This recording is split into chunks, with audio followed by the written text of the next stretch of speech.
The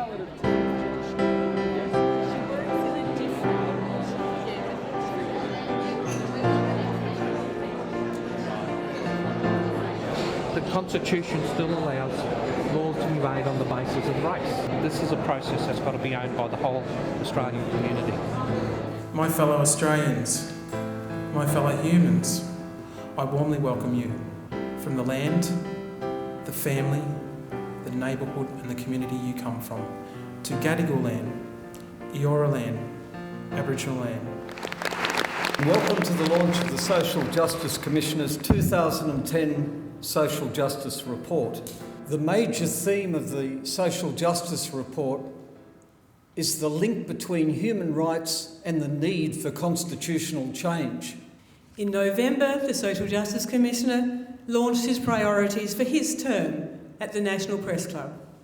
In his work to progress the Close the Gap campaign, he's been involved in forging an unprecedented alliance of Indigenous health peak bodies and other stakeholders.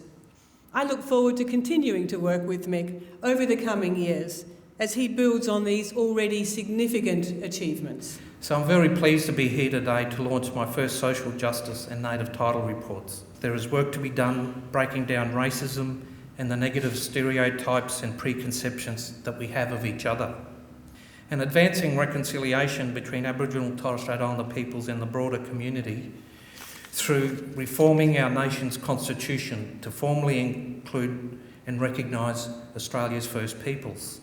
This process will give this generation of Australians the opportunity to say yes to an issue that is relevant to each and every one of us, an opportunity to demonstrate goodwill and innate decency. Over the 12 months, I've travelled extensively around Australia. I've heard many stories and witnessed many things that are heartbreaking and disturbing, particularly given that we live in one of the most richest, successful democracies in the world. I think it's simply unacceptable that Australia's First People are the most vulnerable of our healthy, prosperous nation. But I was also humbled by the many stories of resilience and hope. I witnessed our communities working hard to raise the bar and to challenge the status quo.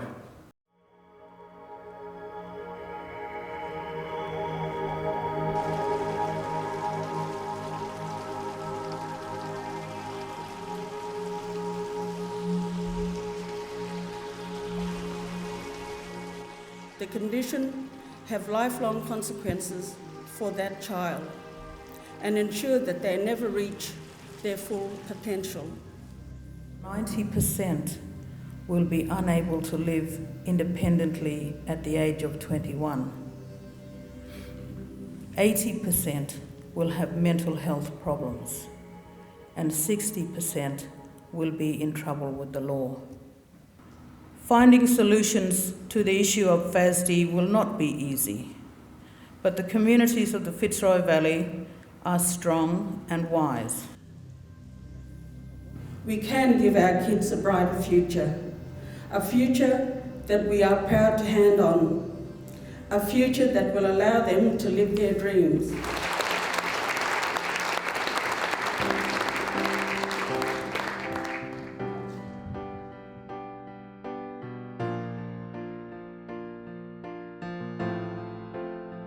Can we get Australia to accept and vote yes for Aboriginal and Torres Strait Islander recognition in the Constitution in time?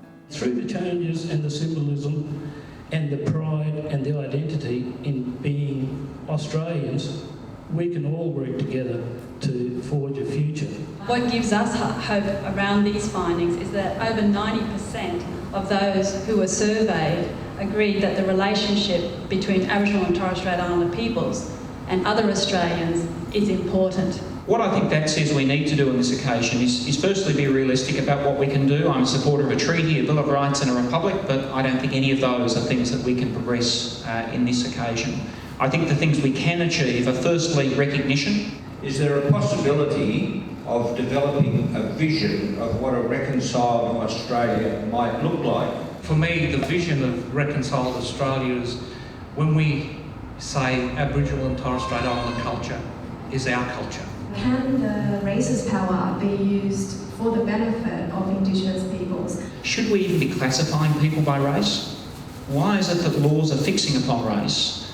I can't see this as my constitution because those words, those provisions are loaded with racism that allows discrimination to be practiced officially in this country. I say change it.